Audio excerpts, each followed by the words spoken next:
And here we are again, my friends. We are live here in the spoiler room. Welcome to the spoiler room. Thank you for venturing down the stairs, pulling up a chair, and popping your favorite drink with us tonight to talk movie spoilers. And it is a perfect 10 episodes celebrating movies that are celebrating 10-year anniversary, along with us here in the spoiler room. And with me tonight to help talk about tonight's film, which was voted on last year, and we spun the wheel of random last month, and we got Only Lovers Left Alive. And with me tonight is the man who keeps coming back for more, none other, the one, the only man, myth, and legend himself, Mr. Ian Simmons. Hello, Ian. How are you? I'm great. No pressure. The legend? No Come on, pressure. Mark. No, no, I'm doing great. Yeah. I am really looking forward to talking about this one with you. Because we are looking at Only Lovers Left Alive from 2013, directed by Jim Jarmusch. Jarmusch, can you do the fandango? Sorry, It's Jarmusch. Jarmusch. Mark, Jarmusch. yeah, No, it's Jarmusch. It's Jarmusch. In my mind, Yeah. it's Jarmusch. Leave it alone. Jarmusch. Okay, Jarmusch. Jarmusch. Fine. Well, the way you pronounced it, that's great. You could give the synopsis of Only Lovers Left Alive. Go ahead. Well, it's it is the least bloody. Is that how you do that? Yeah. It's the opposite of a superlative, but it's the least bloody vampire movie I think I've ever seen. But one of the coolest and one of the deepest, I think, vampire movies I've ever seen. Tom Hiddleston plays Adam, and Tilda Swinton plays Eve, and they are a vampire couple living across the world from each other. They've been around for centuries upon centuries. I don't know if I can't remember if we actually find out how old they are, but they've been around a long time. As has one of their friends, Kit Marlowe, played by John Hurt. And Adam is a bit depressed. He's living on the outskirts of Detroit. Eve is living in Tangier, and she decides to go visit him because the kind of frustrated anonymous rock musician thing isn't quite working out for him. So he's contemplating suicide and kind of having all sorts of existential crises. He can't stand living around people whom he calls zombies. And yeah, that's pretty much the movie in a nutshell. There's a couple of developments, people pop in here and there, but this really is, to get all highfalutin, a meditation on the nature of existence as seen through the eyes of two bored yet very passionate for each other vampires. I agree. My wife missed the first hour. She sat down and watched the second hour with me, and she still found the film fascinating, as did I. This was my first watch. This was one of those where it's always another one where it's always been on my list. Didn't really have a chance to watch it when it first came out 10 years ago. Never got around to it. It was one of those where I'd see it. I'm like, yeah, I should watch that sometimes. And then I kept scrolling, so, or searching on the shelves, the video shelves at Family Video. Like, I love Tom Hiddleston. I love Tilda Swinton. Yeah, I should watch this. And then I'd go and watch something else. And I'm sorry, No, it's understandable. I mean, because I have not seen. I was looking at Jarmusch's filmography today, and I realized I've seen a lot more Jarmusch than I thought I had. But he's a filmmaker you really got to be in a frame of mind and a mood to watch.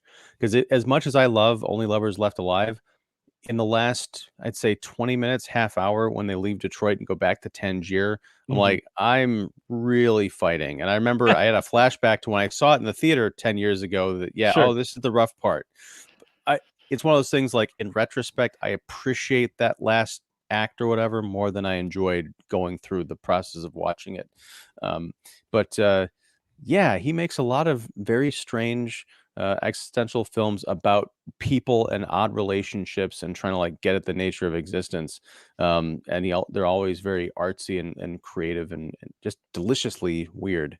In fact, after I watched this, I watched The Dead Don't Die because I really enjoyed The Dead Don't Die, which was his take on a zombie film. Yes, I should correct the record. I hate The Dead Don't Die, like, with the passion of 1,000 suns. I saw that in an advanced screening, like, oh my God, Jarmusch, and it's coming off of Only Lovers Left Alive, and I wanted to burn down the theater on my way out. And I dug that film too for different reasons, but I dug it too. I actually enjoyed it even more the second time around than watching it the first time. But I can understand. The thing is, I can understand how a lot of people didn't like that film. I totally get it, but for me, I dug it quite a bit. Maybe because I've watched so many zombie films over the years. I kind of I enjoyed it for its quirkiness.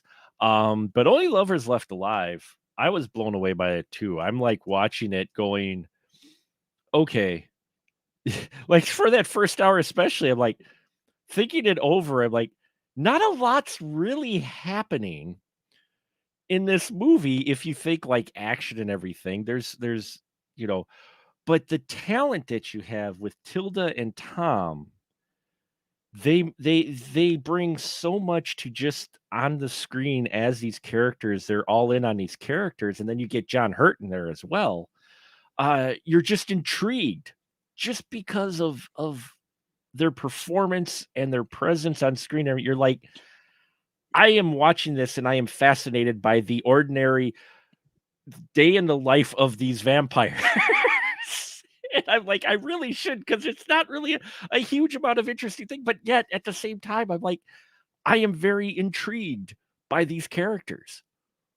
Well, it's a lot of it's a very strange movie, and did Jarmusch write this as well? I'm not sure. Yeah, he Yeah, with co-wrote it. Marion Mhm. Besset. What I liked about it is it keeps the romanticism of vampires. Vampires is a very romantic lore, Mhm. and it keeps that because Adam and Eve are very much in love with each other and kind of obsessed. But then it also it ponders like, eternal life sounds kind of great until you actually have to live through it.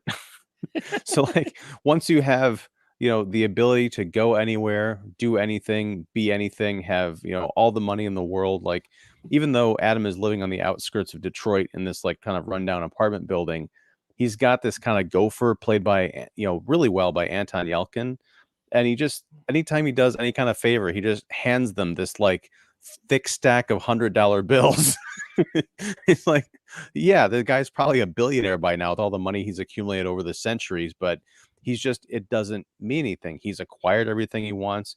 He's a musician who, like at the end of the film, they encounter this young singer in Mhm. Tangier, and Eve says, she really has the potential to become like a huge star, and Adam says something to the effect of like, God, Yeah. I hope she doesn't waste her time with that, because it's kind of like, yeah, what is money and fame and fortune? It really is the relationships that make you strong throughout your life, but it's not necessarily, even that's not necessarily enough to sustain you.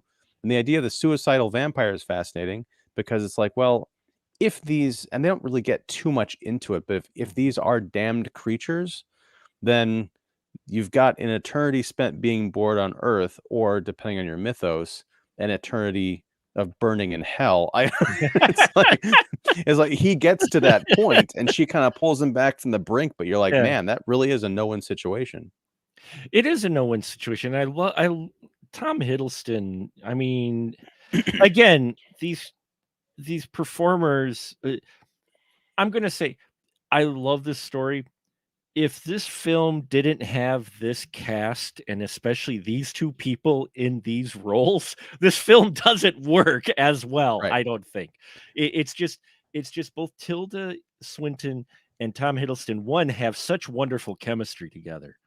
Oh my god, these 2. I'm like, you you, uh, you adore this couple, and I think one of the many refreshing things I like about this film, probably the most refreshing thing is you have a vampire couple. They've been together for centuries and they still love each other. They still are just a basic married couple. There's a wonderful scene when Eve's sister shows up later on. It's like Adam and Eve are just like this old married couple to where Adam's like, "No, we're not gonna do this," or "No, this isn't gonna happen." And Eve's like, "Yeah, no, it's gonna happen. No, you just she lets him protest, and then she still gets her way." It's Well, the other thing is that just the fact that their marriage can survive living, in separate countries for I don't even know how long they were apart from each other. They still were doing kind of like these Zoom calls, like she was on an iPhone and he had wired up his phone to like be on an old television because he's a tinkerer, he's an inventor. Yeah. But just that idea of like, okay, maybe I just need to give you some space. Usually what that means, well, you go out and run some errands, or I'll, clean the basement or something. We'll come back and talk. In the case of vampires, it could mean I'm going to go off and live in Tangier for like 30 years and we'll still keep in touch, but we still love each other. Again, the this idea of eternity, and there's so much, um, you know, uh, visual representations of wheels spinning, Hmm. record players, the oh my gosh, I can't remember the not the gyro, the giant generator thing that he Yeah, has the hooked up generator, underground, yeah, yeah, right? The that spinning round and spins, round. yep. Yeah, the idea of just like time and the world, keeps on turning, and these people are kind of stuck in this loop trying to, Mm. keep themselves entertained. It's the movie. You're right. Not a lot happens in the movie, but it says a ton about its characters. And I will say, Mm. I didn't watch the Netflix Sandman series. I Mm. was sort of morally opposed to it because I saw some of the clips. I'm like, this isn't fucking Sandman. I don't care if Neil Gaiman himself did produce it. This Yeah. looks like trash. But I'm watching Only Lovers Left Alive. I'm like, this is Tom Hiddleston is playing Sandman. Pretty much, yeah, yeah, he's And Tilda Swinton, even though she's got like these weird, almost like blonde dreads and everything, she essentially is playing the death character. Now, they're Mhm. siblings in the comics, but she's Right. the one who's bringing him back from the depths of despair with her kind of like love of life and like pointing out, oh, there's so much great stuff in the world. Come on, pull yourself together. Like, this is, you don't need a series about Sandman. Just watch Only Lovers Left Alive. It's a great spiritual adaptation. It is, you're right, and he has the look, though my wife said that, when you become a vampire, does that mean you don't comb your hair? Because Yeah, all the it vampires don't comb their hair at all. but, I mean, that's the thing. Why? Why? It That's sort of true. gets into that old Yeah, married couple thing you were talking yeah. about. When you're dating, you're like, "Oh, you gotta have your act together all the time," but, when you're just hanging out on the weekends, you're not doing your makeup. I mean, I'm lucky if I run a comb through my hair, when I'm not working. It but again, if anything, that we've seen a lot of relationship films in that, but what I just loved is they never it's not just the fact that they still love each other, they're comfortable with each other, but they don't ever really fight either, which is odd for a film about a couple. Usually you have some conflict, like he's looking at the dancer, the singer at the end. I'm like, wait to go. Okay, wait, here we go now. Now she's suddenly there's gonna be a blow up, there's gonna be some jealousy, vampire fight or something. She's just like, huh, because they know each other for so long. They know each other so well. She knows why exactly he's fascinated with the singer. It's not because of the beauty, it's because of her talent, because he's a musician. This is the guy that helped, inspire some of the greatest composers out there, but he wanted to stay anonymous. Right. you know? And I think, and going back to John Hurt's character of Kit Marlowe, that's Yeah. based on an actual person. And talking about Sandman, I'm pretty sure that was brought up in some of the Sandman Yeah. comics. Mhm. This contemporary of Shakespeare who influenced Shakespeare, and in this movie's telling, he was pretty much responsible for Shakespeare's writings. But like Adam, decided to kind of stay in the background, just let work stand for itself. But Mhm. I like the idea of comfort because you're right. I mean, there are a number of opportunities in this movie where Adam could, look lustfully upon, a younger woman.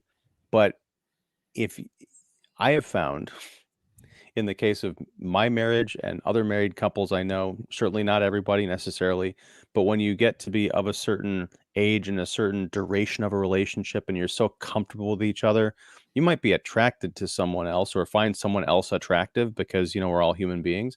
But the idea of like acting on it or like I'm going to make a move or have fantasies about it, you're like, why? I mean, this Yeah. person, I've my wife has been with me for 600 years. I'm not going Yeah. to get anything close to that dedication and love from, a singer in a cafe. Mhm. Yeah, and it's their understanding, it's their experiences of the world over so long that I think also just adds to that they found their basic soulmate, and they're just like, "Yeah, why would I venture else?" They found the match with each other, and this couple is just, lack of a better term, so adorable in it's like this is it it's refreshing for a film watcher because usually you have that forced couple conflict or something, especially when you're talking, you know, someone who they're into each other. And especially when the young sister shows up, you're fully expecting that to be just the big riff between them two or whatever. And no, not really. She knows how her sister is. Her sister doesn't accidentally, but gives into her thirst because she's a young vampire, so she's constantly hungry and got that more energy than our two more mature vampires. So she's always looking to feast. And so she ends up eating Ian. No offense, Ian. But well, Yeah. she ends up drinking Ian, you know. And and it's hilarious too because Ian was a good friend to Adam. Adam liked Ian. Ian got him things, got him some cool things. He was a zombie he liked. But at the same time, at the passing of Ian, he's upset at the sister having drained Ian more than the fact that Ian was dead. It was just the fact that the sister Right. Because again, it's subtext. These Yeah. people, they're these vampires have been around for centuries, but the people that they know, the zombies, don't last that long. So they probably had thousands of these kinds of like acquaintances over their Mhm. lives. So yeah, it'd be a minor annoyance, but it's kind of like, well, my hamster died. I'll get a new Yeah. hamster. but You but killed my hamster. Now I got to go get a new one. right, exactly. He's more upset at the fact, that and the fact that Eddie had to uproot his life because there was a murder. They were seen with this guy who was killed, and while they very strategically dispatch him in the rundown part of Detroit, which I'm sure there's probably plenty of bodies buried there still no one will ever find. So, there's probably a very small risk of it, but it still would bring attention to him, and that's what I liked as well as all the vampires in here that we meet, at least the three main ones, Marlowe, Eve, and Adam, are all just trying to not necessarily exactly blend in, but just live their life and not be on anyone's radar ever. Like, Right, they have in Tangier anyway, Kit has it's like a weird take on the familiar, like the mhm, servant yeah, character who knows, the Renfield, or if going back to Fright Night, the Jerry Dandridge's boy. Um, but this guy, the guy in Tangier, I don't remember his name, but Belial, he Bilal, yes, that's right. Lal, He just seemed like a regular, guy. There was nothing sinister about him. He seemed really to have affection for the trio of his friends, and that's just nice to see because this movie is so full of surprises. Because every time this is built for people who've watched too many vampire movies who are going to go into this saying, "Oh yeah, this is the part where Ian, he springs back up because he's actually been turned." Wait, no, he's actually dead. Where is this going? Oh, this is the mhm, part where the familiar, tries to take over for his boss yeah, because no, finally his master is dead. No, that doesn't happen either. It's just so many surprises here. It's great. it is, and that's what's really refreshing about it is, and they even acknowledge their old ways. They keep referring back, you know, uh, when Ava, the sister of Eve, ends up, drinking the blood of Ian. It's like so 16th century. They keep throwing back to like, the feeding, the biting of the neck of people, and that is considered so 16th century. Like it's looked down upon. Like we are above that now. We get our blood supply from, either a snarky doctor played wonderfully by Jeffrey Wright, or Ian, or Bilal, who gets her blood for her as well as Marlowe. Um, yeah, it's just like that's, and they don't. try to imbibe themselves with a lot of blood. They take just enough for them to be able to function throughout the day, because when they do take the blood, it is like a drug almost for them. Yeah, or in the case of when Ava ate or drank Ian, it's a contaminant because Right.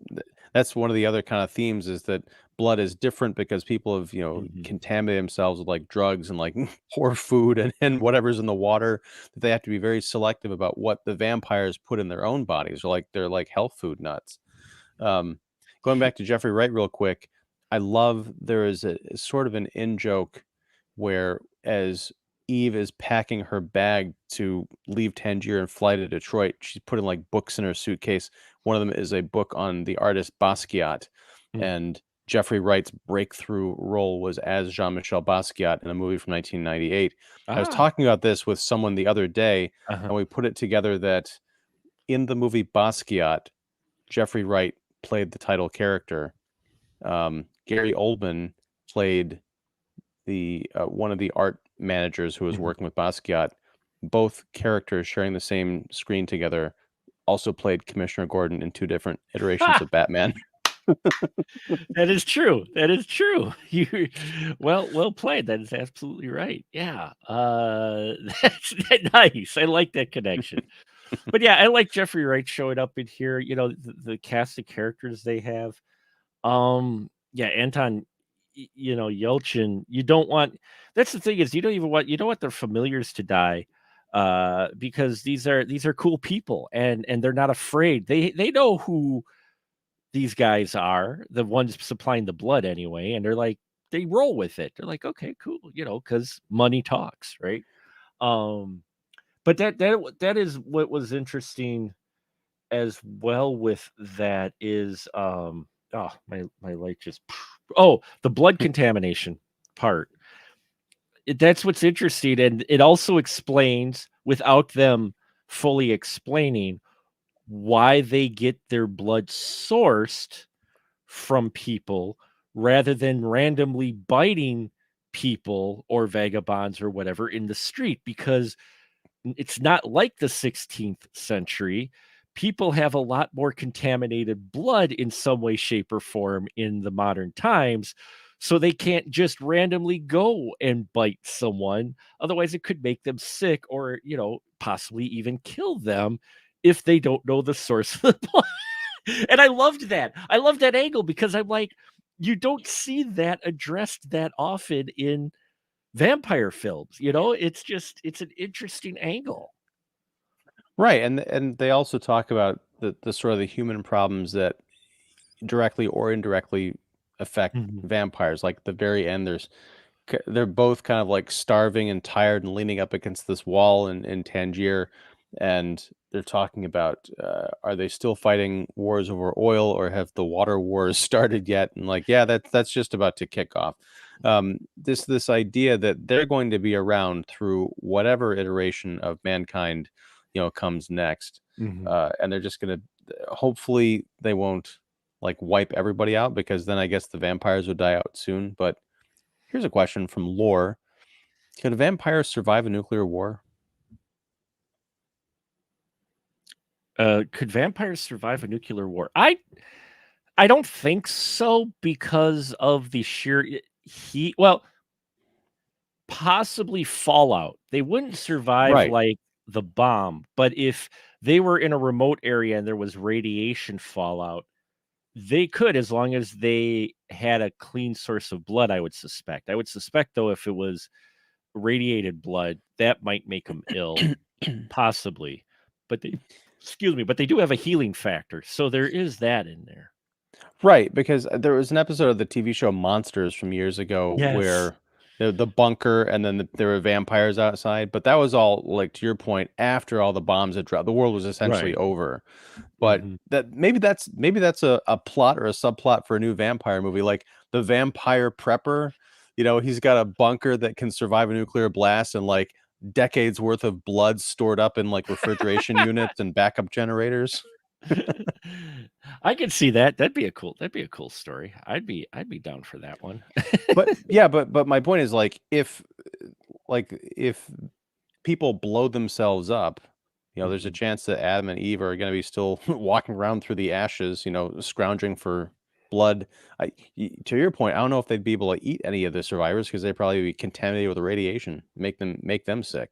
They'd have to find some that weren't, as in a contaminated area, but eventually, depending on the fallout from the war, yeah, it could be a problem unless they find a bunker with a lot of people in it, in which case you never know. You never know. But yeah, I don't think they'd survive too long with it, depending on where they're at and the people around them. They And I wonder if, this is kind of a meta-analysis of the movie. I wonder if that's why they're so kind of depressed. Like they they see mankind going on a certain trajectory, and if they had been living up to their potential, maybe they could see a nice long life for themselves. But they seem to be psychically, bonded Mhm. to the fate of mankind, and that makes them kind of like sad and listless too. I was wondering about that. I don't know if it's exactly like a psychic connection or just the fact that they know so much that they can see the pattern, and they've seen the pattern so many times over the years That's that what I mean. Like not well, not yeah. psychic, like they can read minds, but they Oh, just that have way, this right, understanding, like, right. I see where this is going, and Mhm. it's not any place good. Because, I mean, you get that with Adam, he created this really cool engine. It's literally a renewable source of energy that he deems just as not worthy to pass on to humans because humans would just fuck it up, basically. Well, that's something I wanted to ask you about. There are a lot of like night driving scenes of them kind of Mhm, tooling around in the car and like in old Detroit.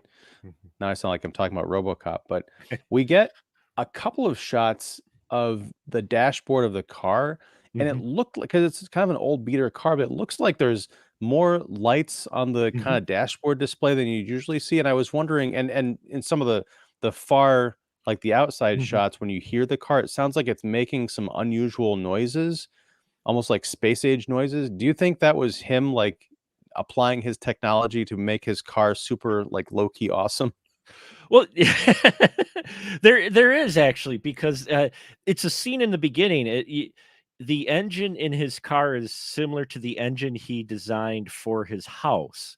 So there is a small shot before he gets into his car. The very first time we see him make his doctor run, that he's adjusting the engine in the car, and it's the same gyro engine that we saw that powers his house.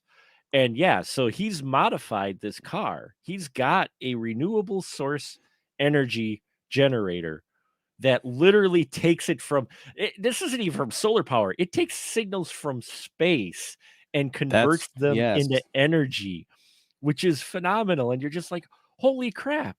And he's just like built this in the middle of, burnt out Detroit. And he's just like, "Yeah, no, I'm not." He's like, "Look at how they wire shit." Because he points to the electrical connections where they just look like a spider web, and he's just which is a lovely joke later on when he's in Tangiers and he looks up and he sees the same thing and he just looks and he sighs. Mhm.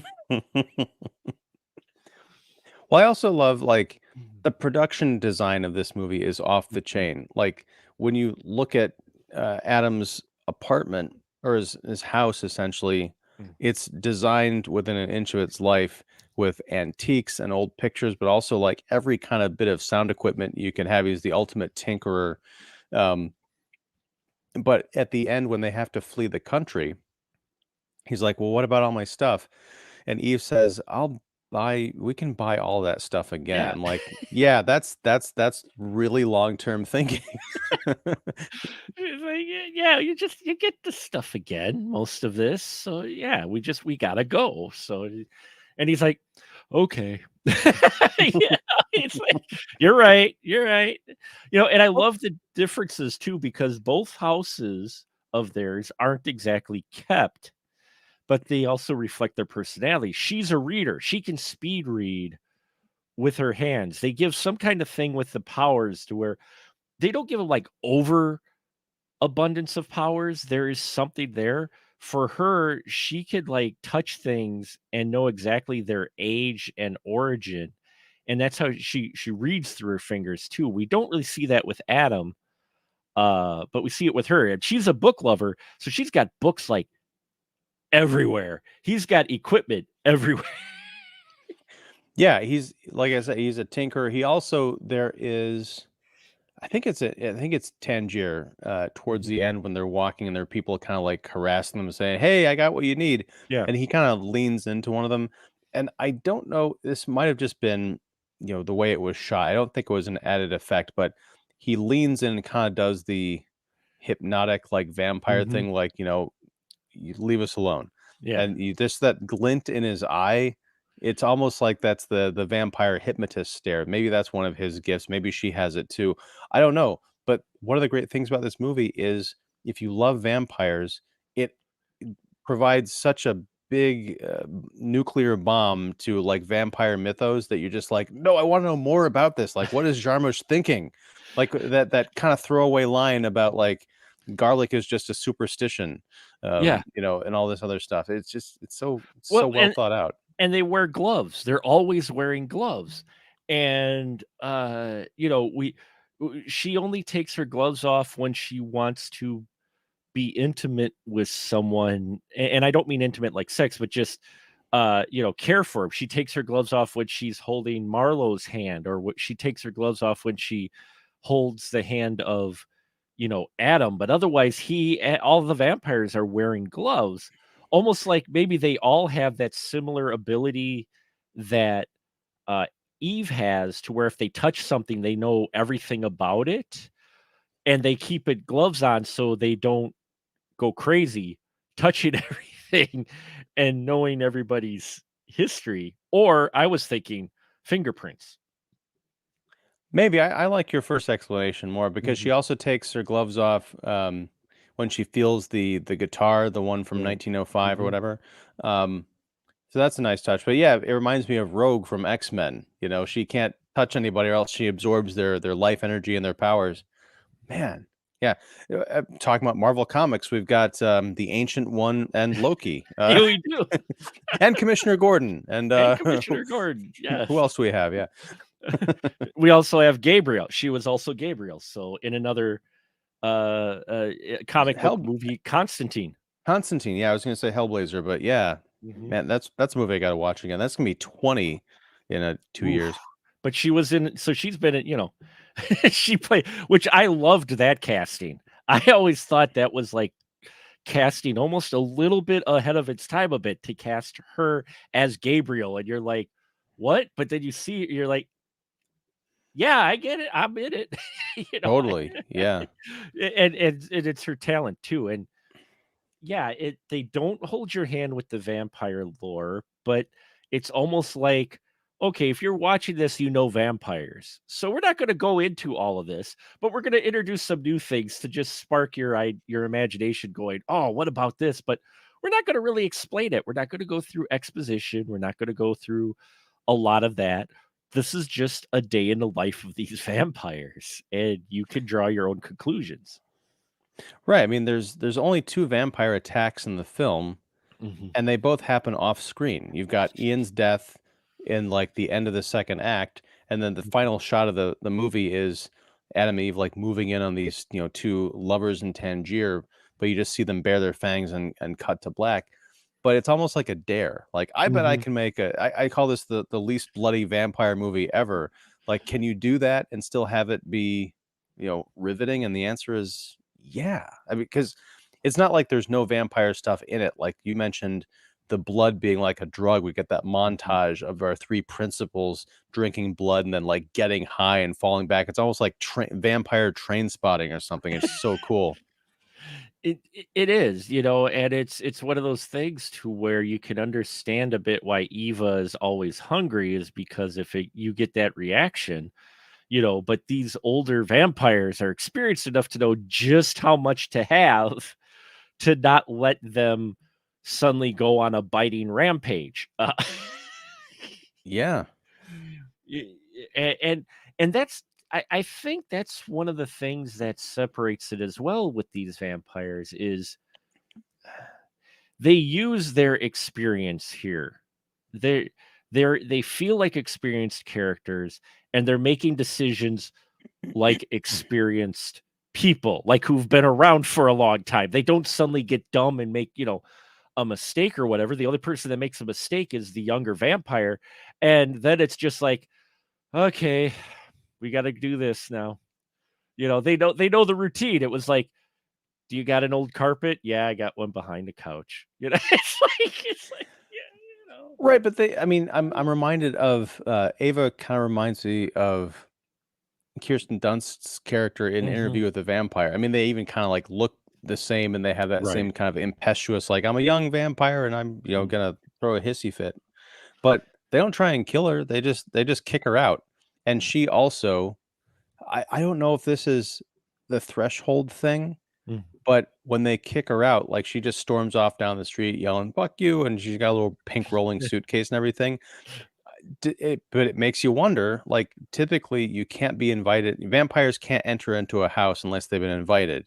Does that work if it's a vampire's house? Can a vampire disinvite another What vampire?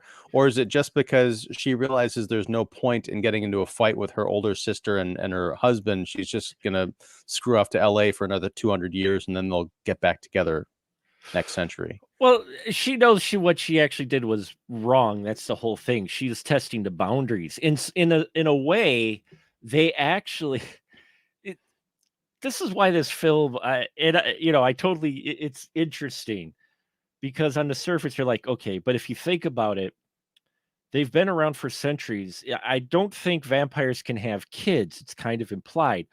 Right. So, what do you use for a married couple to see kind of a relationship with a bratty kid? They bring in the kid's sister, and suddenly the dynamic between them is almost like parents and a kid in many respects versus her kid's sister. I mean, there's a little bit more of the sisterly bond, but still, overall, it's like you're like, oh, and then they just kick the kid out. It's like 18 years old or whatnot, and I liked that dynamic when she's introduced. It's almost like this family of parents and a kid, and she acts like one quite a Oh, bit. yeah. But you know, Well, I mean, even down to, the parents are or in this case, the non-parents, they're mm. asleep in the bed, and then she comes in, jumps on them like, "The moon's out, it's time to get up." And it's like, "5 more minutes, please."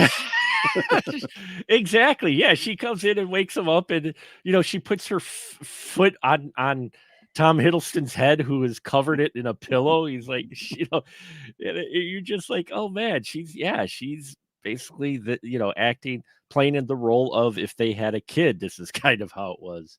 Um, and you're right about the invite thing because they do drop a line about it because Eve tells Ava, she's like, the dangers of entering a home and not being invited.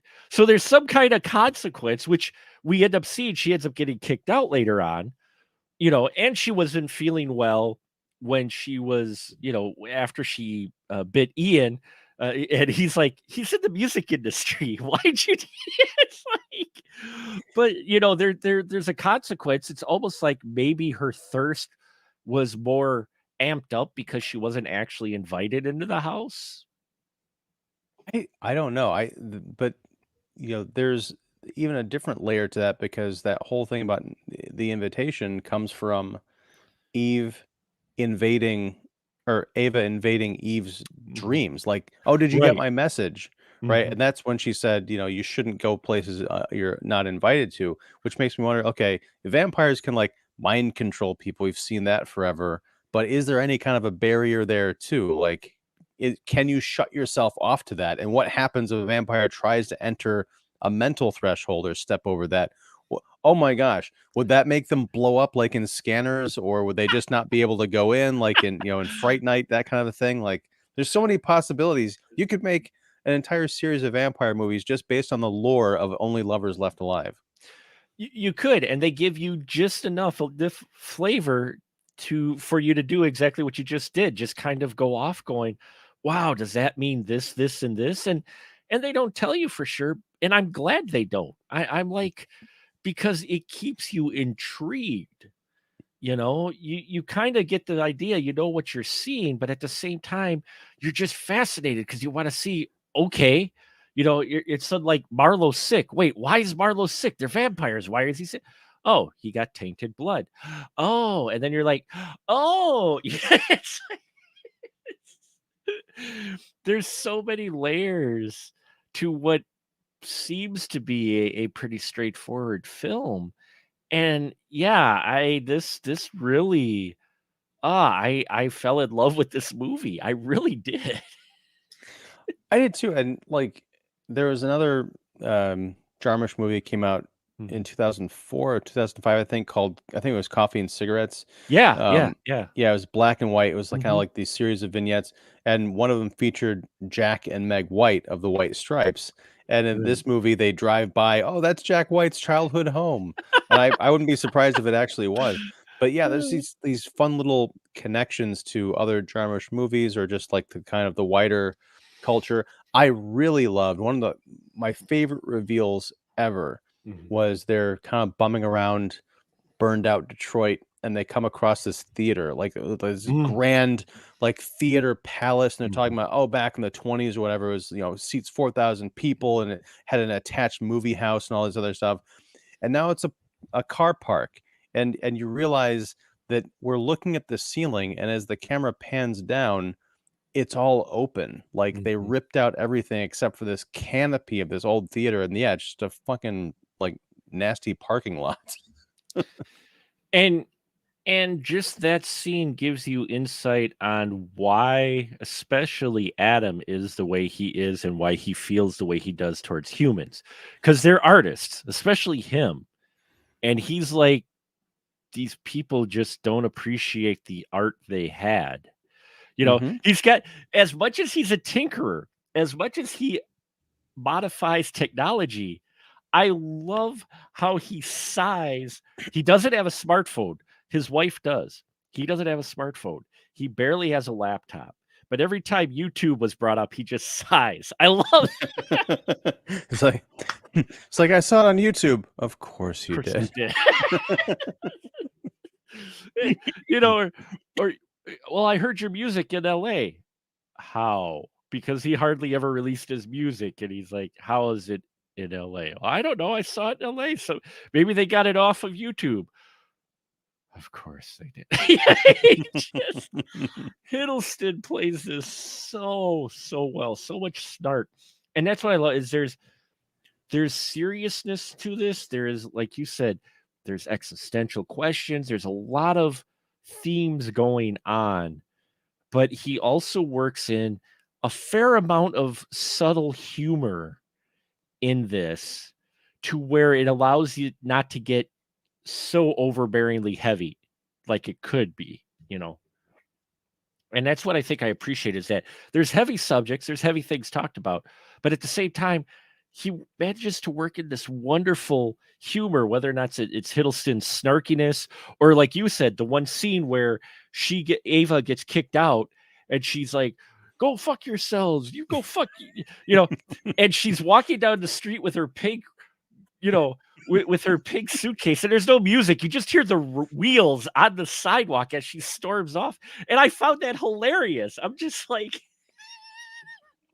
it, Right. She may be an immortal, like very strong killer, like creature of the night, but at the end of the day, she gets kicked out of her apartment and she's got her pink rolling suitcase. It's all it's all about perspective.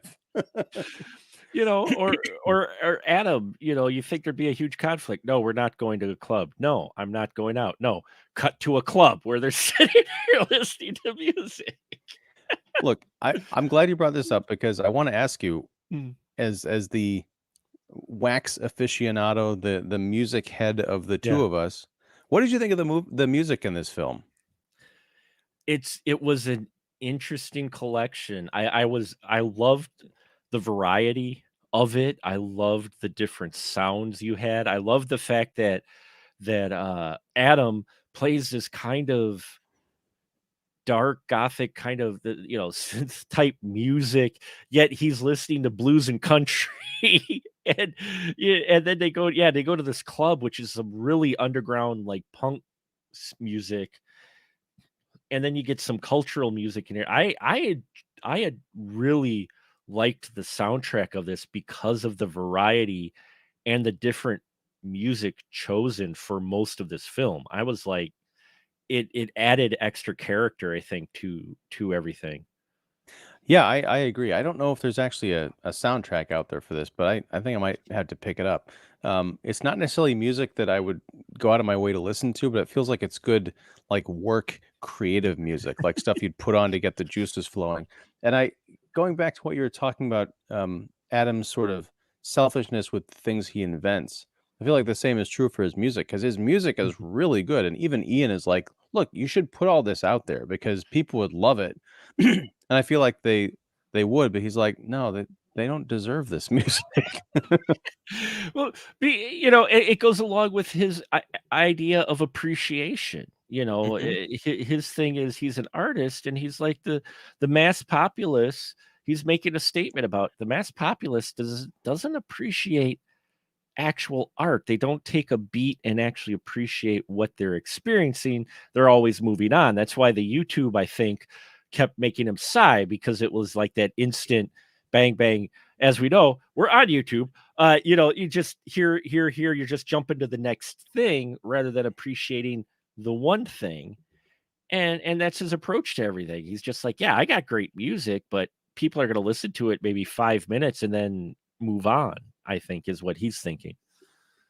Yeah, I mean, this is one of those rare movies that I think is more, I hate to use this phrase, but it's more relevant today than when it came out. No, it is in many sense. A lot of the statements it makes about culture and such really apply even more so today than it did back 10 years ago when this came out. He just it's funny because normally, especially with like some vampire characters in that you have, they're always in the new thing, like, heavy leather, I mean, they're flashy stuff. You know what we've seen in a lot of stuff. It's like, yeah, they're those you look at them, you go, yeah, that's a vampire. Yeah, I mean, it just come on. That's you know. But then you look at what Adam is wearing for a good portion of the movie when he's hanging out in his house. It looks like Ferris Bueller's bathrobe, but it's also 250 years old or something like Well, I that. love that when she touched the guitar and it's like 1908 or whatever, Gibson, and he's like, "Yeah, it's old," and she's like, "Yeah, your robe's like your house coat's 100 years older. So what are you talking about? The guitar is old." He hangs on to more older things than she does, and I thought that was another aspect of their approach to everything is even because he's modifying old tech. He doesn't buy new tech. He's making old tech work to what he wants it to do versus biting the bullet and buying a newfangled computer or something. And she's more with the modern age, and that's just his approach. He liked the finer things, and he doesn't want to let go to those things, and maybe that's why they're still together. He doesn't want to let go of her because he appreciates their history and everything together, versus splitting on her or killing her. Well, and I also think that he recognizes that she appreciates him, Mhm. and like, what is he gonna have if she's not around? I wonder, but and again, I've seen the movie twice, once Mhm. today, and once 10 years ago. I feel like I need to go back and watch it again and really pay attention to their dialogue together because I wonder, was Adam ever really happy? It doesn't necessarily seem like, oh, you're not the same person you used to be. It just seems like he's always been kind of like a sad sack, but they found something in each other that they loved. I mean, he might be a bit more depressed now because he's having a custom made bullet put together for his gun so he could kill himself, apparently. Um, but yeah, he just seems like a guy who's always that kind of brooding artist type. Yeah, well, yeah, he's the brooding artist. He probably was before he was turned. If he was, we get the idea they've been turned because they can turn people. It's hard to say with their names. They might be alluding to that they're, originally born vampires or made vampires, whatever you want to talk about. Mm. Being Adam and Eve. That I didn't get the impression that they were going for that so much religious aspect, but I think they call them. They also use the naming scheme of Adam and Eve is to give the reliance that these folks are old vampire. They've been around a really long time.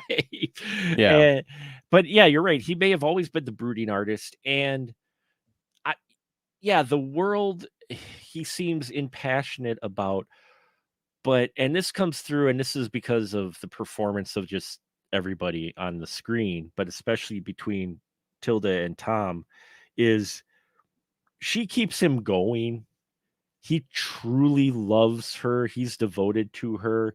And if there's one thing that he truly actually seems to genuinely love and enjoy is his time with her, even when they're apart, which sounds weird. They've been apart, but when they're together, he seems genuine that he is enjoying this time with her, just sitting on the couch with her. And you might think that's odd. Well, these folks have experienced everything. You think they'd be out? No, they're sitting on the couch just enjoying each other's time. And you get the idea that he is happiest when he's with her. And that's why she travels from Tangiers to see him. They've been apart probably a while, and even though they video chatted, which he reluctantly does. I love how it's an effort for him to start up his video conference with her. Well, but yeah, it is, but it's in his tinkering. He's almost made it too complicated for his own Right. good, because she pulls it up on her iPhone and he's like, "Wait a second, where's the remote?" And I got to do this other thing and pull this switch, and now it's on my TV. But the thing is, he hasn't bought a phone. He reluctantly did this because she wants to video chat with him. So he made this so he could talk to her because it's what she wanted, Right. and that's what's the sweetness with this couple. Right, but I mean but that's kind of what I was getting at. Like, was he ever? Do you think he was ever happy? Because I mean, I feel like getting an iPhone, he can still tinker and everything, but there is a convenience to having something where you can just like pull it up at any time instead of being grumpy that you have to like go through this process in order to do something that she can do in half a second. I think part of it is he likes being the grumpy guy. That In I some can see that, respects. yeah. In some respects, I think he likes being disimpassioned with the zombies, as he calls it. He likes it. I mean, and I don't mean like, oh, I like this ice cream, but he's comfortable in this role of being suicidal almost, because in a way if anything, it brings them back together. You feel like this has been a loop in their relationship to where they spend some time apart. He starts to get suicidal. She shows up and goes, "All right, quit being stupid." He's like, "Okay. Hey, we love each other. Let's spend time together." And then they might drift apart again, and then he's fine for a while. And then he gets suicidal again. She's like, "Oh, it's that time. I got to be physically there with him." Um, it's almost like the cycle, and it's almost like he doesn't fight being in this state that he's in because he almost has a reliance knowing she's going to come and bail him out or come and make it better. Yeah, and I think that's a testament to the sweetness of this couple. You'd think that after all these centuries, they'd be kind of sick of this routine or sick of each other, but like those record players, they just keep going round and round, and there's not even a sense of like there's no camera shots of secret like glances of like, I'm really tired of making this work. No, they really, despite their problems, they're made for each other, and it's beautiful. It's beautiful, and it's just weird in a modern age. And I'm going to say it gets even, and I'm not even talking about new films. I'm talking about just films in general. It's odd to see a relationship like this being portrayed like this and stays consistent throughout the film to where it's a positive relationship, at least the way these two relate to each other and their feelings for each other and how they act towards each other, stays fairly positive between them throughout the entire film, which is just, it's one of those things where, in all honesty, you don't see it that often with relationships in film. Mm-mm. No, and it's the title is almost deceptive because it's only lovers left alive. We tend to think of lovers as like, oh, people that I've slept with, but these are it's almost lovers in the sense of people who are in love. They are Mhm. lovers, and they've been around forever, and they're the only ones who are going to be left alive after everything else turns to dust. Right. Yeah, exactly. Because they've stuck by each other. They've had their love to get through their rough spots to where they don't have a whole lot of blood anymore. Uh, you know, I mean, what couple hasn't gone through that, right? Right. That's right. But Well, I but mean, that's why I have a secret storage and refrigeration unit in my bunker. of the good stuff, Yeah. of the good stuff. Awesome. I keep it positive though. Oh, No, you keep it sorry. positive. Oh, really? Uh, so there you have it, folks. Only Lovers Left Alive. I figured it'd be a movie I'd enjoy. I didn't expect myself to enjoy it this much. This is it's gonna sound weird for a vampire film. This is an endearing film. Yeah. It's and I did not expect that. Okay. I'm like sitting here watching this going, it's about vampires, but this is an endearing film. You are cheering for this couple and you just feel connected. And yeah, we're gonna do like we do with every He's Not Loki episode. Do you like Tom Hiddleston as Loki or as Adam more? I think this might be my favorite. I'd have to think about it, but I think this is my favorite Tom Hiddleston performance Hmm. ever. Um, because it's so it's very different from what I've seen him, do before. Hmm. Yeah, it's a perfect performance and a great script and a great co-star. It's weird because I can't think of his performance without also thinking of Tilda Swinton. Like they Right. they Hmm. are so in love with each other that they literally become one and down to the actors. Yeah. Their performances really, it's very hard to talk about one without the other because they complement and they entwine themselves so well with each other that it's just you think of both of them throughout this film. Hmm. And yeah, I know I will be revisiting this film again just because I want to. If I'm feeling a little down, I'm going to throw in a vampire film Well, because the other thing is like your wife watched the second half of this with right. you. I had forgotten. I almost wanted to watch this with my wife, but it's been a decade, so I couldn't remember if there was any like horror stuff Oh, in it. sure, sure, yeah, But now that I realize that there's not really, aside from a couple of bloody fangs, but just because people drank something, right. this is totally something. This is, I think, a really good date movie for married couples. Like if you've It is. been together It for a is. while, it's like It is. it's like a rom com for people who love horror movies. It is. Yeah.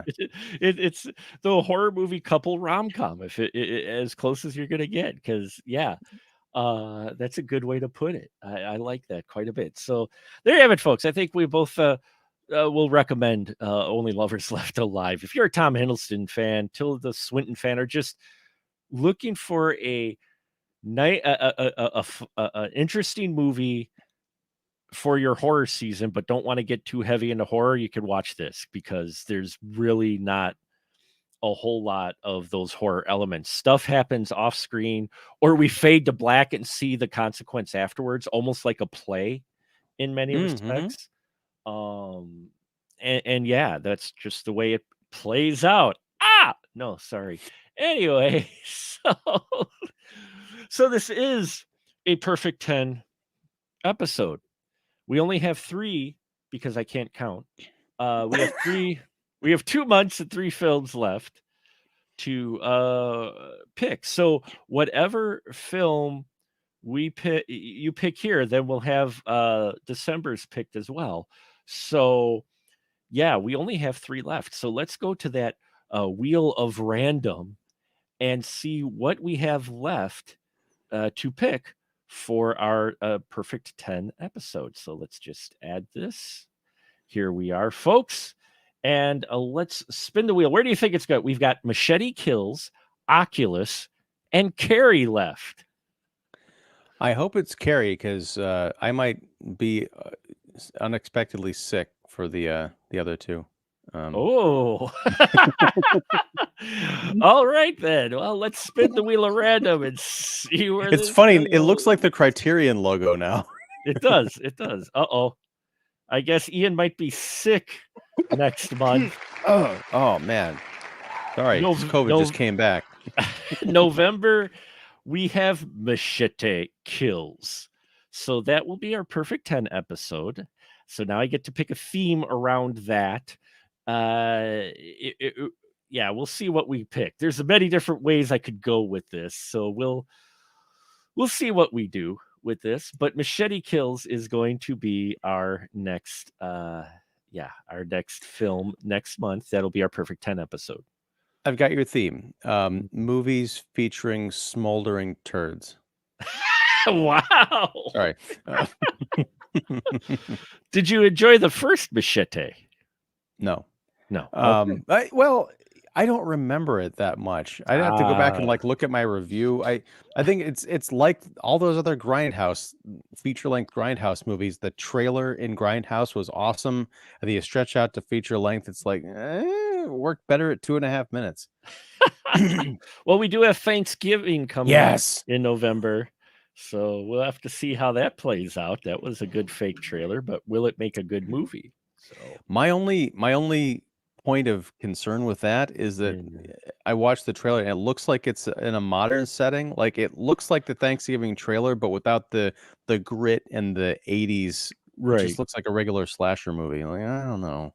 Yeah, it does look like he took away some of those Grindhouse effects that were in that trailer that was there. So we'll have to see what happens. But yes, Machete Kills will be our perfect 10 episode.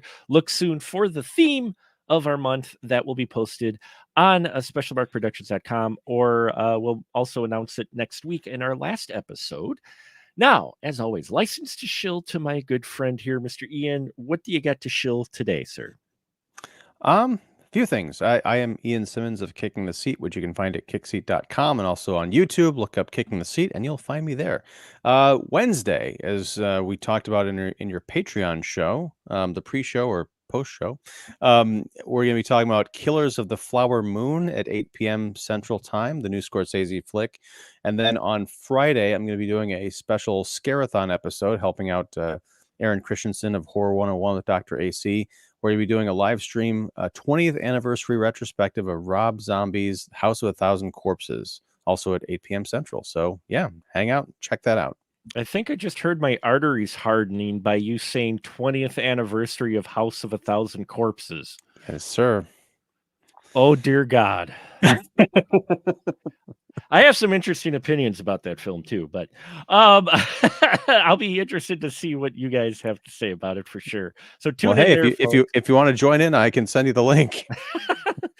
You don't want me on your show, no, I'm just kidding. I'll think about it, but I don't want to hoard in. But yeah, that's 20 years. Dear Lord, I don't even. Whew. Yeah, I felt old. And with that, I don't feel as old as Tilda Swinton's Eve and Tom Hiddleston's Adam felt in Lovers Left Alive, but I still feel a bit old. So before this episode gets any older, we will just say good night, everyone. Good night. Good night.